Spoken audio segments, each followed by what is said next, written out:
일론 머스크가 총기 규제에 대한 이야기를 했는데 조금 엇갈리는 이야기를 했다 해서 뭐 기사가 여기저기서 나왔습니다. 그래서 저희가 좀 소개를 해드리려고 하고요. 최근 미국 내 총기 권리에 대한 생각을 바뀌면서 엄격한 신원 조회를 지지한다라는 이야기를 했습니다. 그리고 수요일 트위터와 CNBC에 보낸 이메일에도 공격용 소총은 최소한 받는 사람이 매우 잘 조사되는 특별한 허가를 받아야 한다. 이런 이야기가 지금 나오죠. 수정헌법 제2조가 정부의 잠재적인 횡포에 대한 중요한 보호책이다라고 이야기하면서도, 그러니까 수정헌법 2조를 옹호하면서도 하지만 총기 규제도 또 인정해주는 이러한 양면성을 띤 발언을 지금 하고 있는 것이다라는 이야기입니다. 어떻게 수정헌법 제2조도 옹호하면서 그러면서 또 총기 규제도 또 이야기하느냐. 근데 따지고 보면 상식적인 분들이라면 지금 이제 이런 일론 머스크가 이야기하는 것에 공감하는 분들이 굉장히 많다라는 이야기를 제가 지금 드리고 싶은 겁니다. 지금 18세 이상이면은 총기를 구입할 수 있게 돼 있는데 과연 이것이 합당하냐라는 이야기도 나오고 있죠. 연령을 21세로 올리는 것에 대한 이야기들이 지금 나오고 있고요. 그리고 이제 백그라운드 체크, 그러니까 신원 조회하는 것이 지금보다 좀 더 강화돼야 된다. 라는 이야기들이 나오고 있습니다. 신원조회에 대한 부분에는 당연히 이제 정신병 병력 기록이라든가 뭐 여러 가지 것들이 지금 이제 마약 병력이라 기록이라든가 여러 가지 것들이 감안이 돼야 될 것인데 결국은 총이 문제가 아니라 사람이 문제이기 때문에 문제가 있는 사람에게 총을 주는 것은 오히려 불에다가 기름 띄얹는 격이 될 수도 있으니 문제가 있는 사람한테는 총을 주지 않는 것이 그것이 이제 오히려 바람직한 통제 방법이 아니냐라는 주장들이 이제 근래에 들어서는 좀 힘을 얻고 있습니다. 요즘처럼 총기 사건이 많이 발생하고 있는 이런 시즌에는 훨씬 더 이런 의견들이 좀 힘을 얻을 수밖에 없는 그런 상황인 것이죠. 지금 총기 규제에 대한 초당적인 노력들이 진행이 될 텐데 이것들이 어떻게 국민들 사이에서 의견이 퍼질지는 좀 지켜봐야 할 것 같습니다. 그러니까 보수 농객들이고 또 뭐 수정헌법 제2조를 옹호하는 그런 사람들이라고 하더라도 총기에 대해서는 아무한테나 주지는 말자라는 이야기들. 그리고 총도 종류가 여러 가지가 있지 않습니까? 권총부터 시작해서 자동 소총 뭐 여러 가지가 있는데 특별히 대량 살상으로 연결될 수 있는 자동 소총 같은 경우에는 그리고 이제 탄창에 총알이 한꺼번에 많이 들어갈 수 있는 이런 대용량 총기에 대해서는 조금 더 강화된 조치들이 좀 있어야 되는 것 아니냐라는 이야기들이 요즘은 이제 고개를 들고 있는 그런 상황입니다. 총기를 소지하는 것 자체를 막는 그것은 오히려 헌법 정신에 어긋나 뿐더러 이 사회를 안전하게 만드는 것과 아무런 관계가 없다라는 것이 이제 일반적으로 많은 분들, 특히 이제 보수주의자들이 한결같이 하는 이야기입니다만은 하지만 그렇다고 해서 이 총기를 판매하는 사람들의 로비 때문에 총기 판매를 무조건 자유화하려고 하는 그것은 더 위험한 일들을 키워낼 수 있는 위험한 일이 벌어질 수 있는 밑거름이 되어주지 않느냐라는 설명들인 거죠. 여러분들 생각은 어떠신지 모르겠습니다.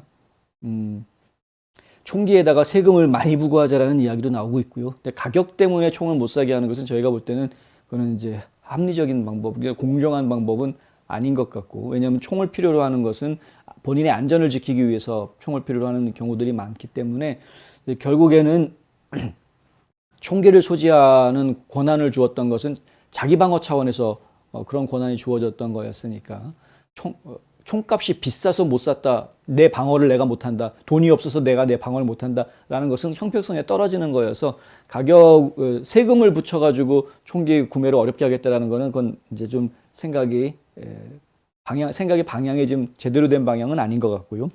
근데 이제 그게 아니라 신원조회를 좀 더 철저하게 하도록 한다라는 부분하고 연령을 높여야 된다라는 지적은 상당히 의미가 있는 지적입니다. 왜냐하면 18세라는 나이는 그 바로 전에, 그러니까 만 17세가 끝날 때까지가 고등학교 수업 이제 12학년 졸업할 때랑 맞아치지 않습니까?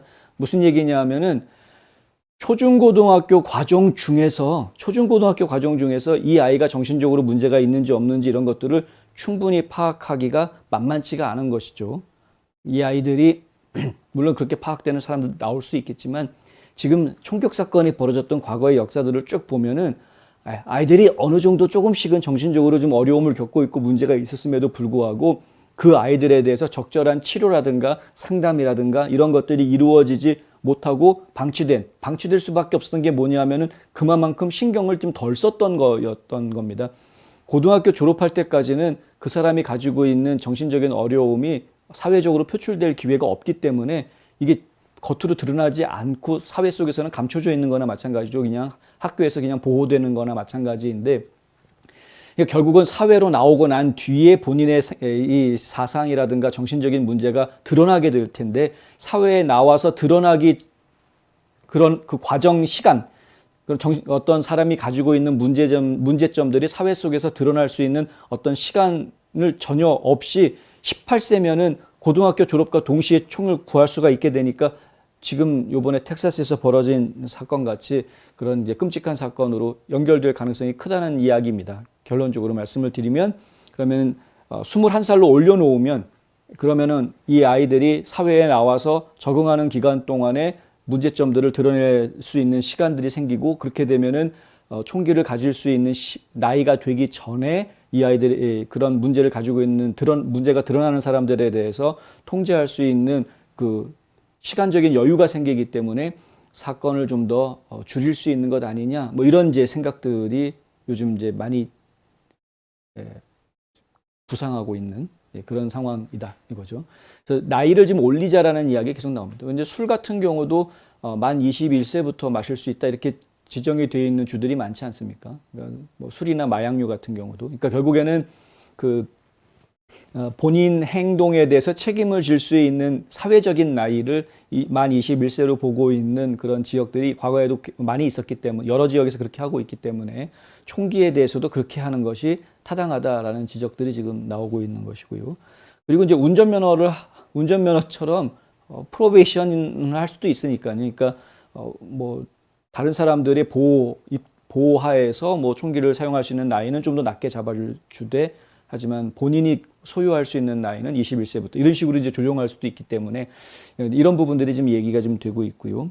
근데 이제 백그라운드 체크를 좀 더 강화해야 된다라는 부분은 상당히 좀 이게 큰 이슈입니다. 단순한 이슈가 아닙니다. 왜냐하면은 어떤 사람들의 그 과거 전력들을 갖다가 백그라운드 체크업을 어디에다가 하느냐 이거죠. 지금 미국은 하나의 나라라기보다는 50개의 나라들이 연합을 이루고 있는 조직인데 백그라운드 체크를 정확하게 하기 위해서는 타주에서 원정 와가지고 물건을 사는 사람들에 대해서도 백그라운드 체크업이 된다는 이야기입니다. 바꿔서 이야기하면 전국적인 뭔가 데이터베이스가 만들어지지 않고서는 백그라운드 체크업을 확실하게 하기가 어려워진다라는 이야기가 됩니다. 아니면 총기 판매에 대해서 지역 주민들에게만 총기를 판매하게 하는 규제, 지역적으로 규제하는 그런 것들이 생기지 않고서는 이게 지금 신원 조회를 정확하게 할 수 없는 그런 현실적인 문제가 있기 때문에 전국을 다 커버하는 그런 종합적인 데이터베이스를 만든다라는 것은 상당히 방대하고 큰 일일 뿐더러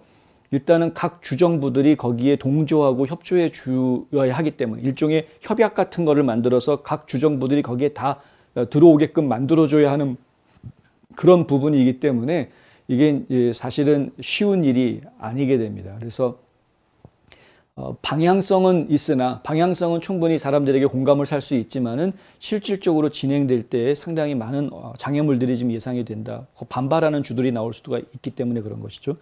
그래서 지금 이 문제가 쉽게 해결되지 않는 문제로 지금 남아 있는 것이고요. 하여튼 쉽지 않은 문제입니다.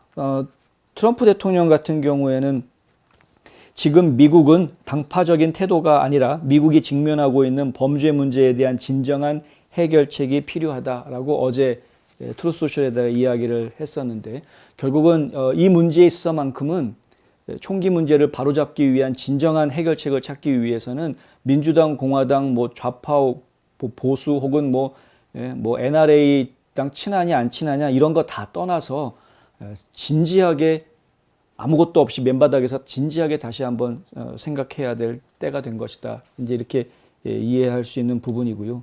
매번 사건이 벌어질 때마다 이런 이야기가 나옵니다. 그리고 나서 시간이 지나면 또 흐지부지해집니다. 요번에도 지금 또 그렇게 되는 것 아니냐 뭐 이렇게 생각해 볼 수도 있는데 일단은 의회 내에서 여러 가지 일들이 이야기가 되고 있으니까 어떻게 진행되는지 한번 지켜보도록 하겠다.